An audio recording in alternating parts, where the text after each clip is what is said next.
Bonsoir, vous êtes toujours sur Radio Sensation, c'est l'heure du Mag Normandie. Aujourd'hui, nous sommes au théâtre L'Étincelle à Rouen, en compagnie de Tiffaine Lemoine, responsable de la communication. Bonsoir Tiffaine. Bonsoir. Alors votre métier, en fait, ça consiste à quoi? Comment on communique dans un théâtre? Alors, il y a plusieurs manières de faire. On travaille évidemment avec des supports papier, tout ce qu'on édite, des brochures, des affiches, des choses qu'on édite tous les ans et à chaque fois qu'on a un spectacle à présenter pour faire la promotion de cette date. Mais évidemment, on se doit aussi d'être présent sur Internet, sur les réseaux sociaux. C'est faire le lien avec les médias, avec la presse.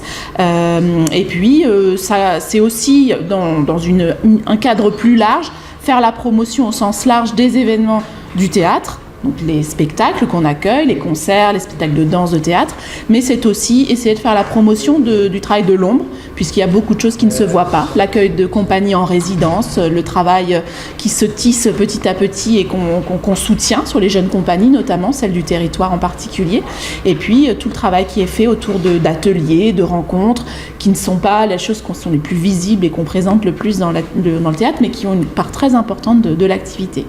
Et alors, ce théâtre, en fait, est réparti sur 4 lieux différents. Oui. Est-ce qu'on peut en parler un petit peu?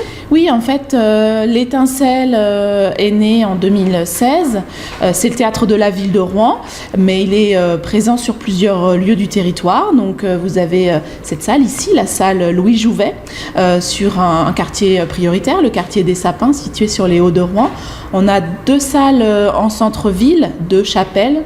Une petite chapelle, la chapelle Saint-Louis pour présenter plutôt du théâtre avec une centaine de places, donc un petit théâtre de poche, et une plus grande chapelle qu'on partage avec l'Opéra de Rouen qui en est responsable. C'est la chapelle Corneille, donc, qui a été rénovée il y a peu et dont dans laquelle on fait une programmation musicale, surtout tournée vers les musiques du monde.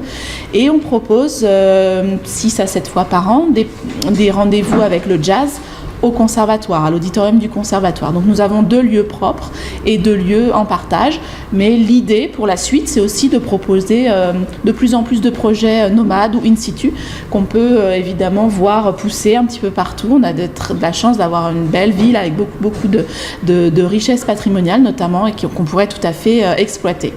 Et alors c'est du coup une programmation très éclectique, oui, puisqu'on peut avoir du théâtre, de la danse, oui. Le chant, il va juste s'arrêter. Alors sur la musique, comme je le disais, on est vraiment situé sur le jazz et les musiques du monde. Historiquement, on avait une programmation à Rouen, au hangar 23, donc sur les quais de Rouen, qui avait gardé déjà une identité très forte autour de ces esthétiques-là qu'on a repris. Et puis le théâtre, on fait beaucoup attention au repérage de la scène normande et du territoire, donc beaucoup de jeunes compagnies à soutenir et à accompagner, quelques compagnies nationales évidemment. Et puis sur la danse, on a un volet danse aussi important, sur plutôt de la danse contemporaine et un volet tourné aussi sur les danses urbaines, le hip-hop. Et puis tout un panel de rendez-vous pour les jeunes publics, donc 5 à 6 rendez-vous par an autour de rendez-vous pour les tout petits, de la maternelle au début du collège à peu près. Et comment on choisit tous ces spectacles, toutes ces interventions, comment ça se passe? Alors on a un fonctionnement un petit peu particulier. Plusieurs salles de spectacle fonctionnent avec un directeur qui est aussi programmateur et qui décide des choix. Nous, on travaille plutôt en équipe, donc sur un fonctionnement plus collectif et collégial, avec des personnes plus référentes selon les inspirations et puis leur goût, un petit champ d'expertise, on va dire. Donc le mien, c'est plutôt la musique. Et c'est aussi c'est un travail au long cours en fait, de repérage, d'aller sur certains festivals. Avignon est incontournable, d'autres rendez-vous musicaux également, et on nourrit avec une ligne, une identité forte à garder en accueillant aussi des compagnies qu'on suit, qu'on réaccueille, qu'on fait revenir plusieurs fois sur plusieurs saisons différentes. Et puis il y a des découvertes, il y a sentir l'actualité, s'inspirer évidemment des nouveautés, de tout ce qu'il faut ne pas manquer et pouvoir proposer ensuite au public rouennais. Donc c'est un travail d'équipe. Il y a combien de personnes qui composent ces équipes du théâtre ? Alors, en tant que permanent, on est à peu près 10 personnes, réparties sur des secteurs qui sont administratifs, communication, relations avec le public et technique. Et puis, on a une enveloppe assez importante, une masse assez importante de techniciens, donc qui sont intermittents du spectacle. Donc, qui peuvent être appelés selon les spectacles, les dates, les besoins, parce qu'on a des formes qui sont très, très simples avec des petits solos ou des duos qui peuvent aller jusqu'à des gros plateaux avec plusieurs musiciens sur scène, donc on adapte. Et alors, vous parliez d'accueil de résidence. Est-ce qu'on peut expliquer ce que c'est qu'une résidence ? Oui, c'est très important de l'expliquer. En fait, une équipe ou une compagnie de théâtre n'a pas forcément un lieu propre pour créer ses spectacles, répéter et construire ses pièces et ses projets. Donc elle a besoin, plusieurs semaines avant de présenter un projet abouti, d'être accueillie dans des lieux comme le nôtre pour travailler avec son équipe. Une fois souvent que le texte est écrit, il commence à travailler un petit peu à la table en lecture, puis petit à petit, un travail avec des personnes aux lumières, au montage de son, etc.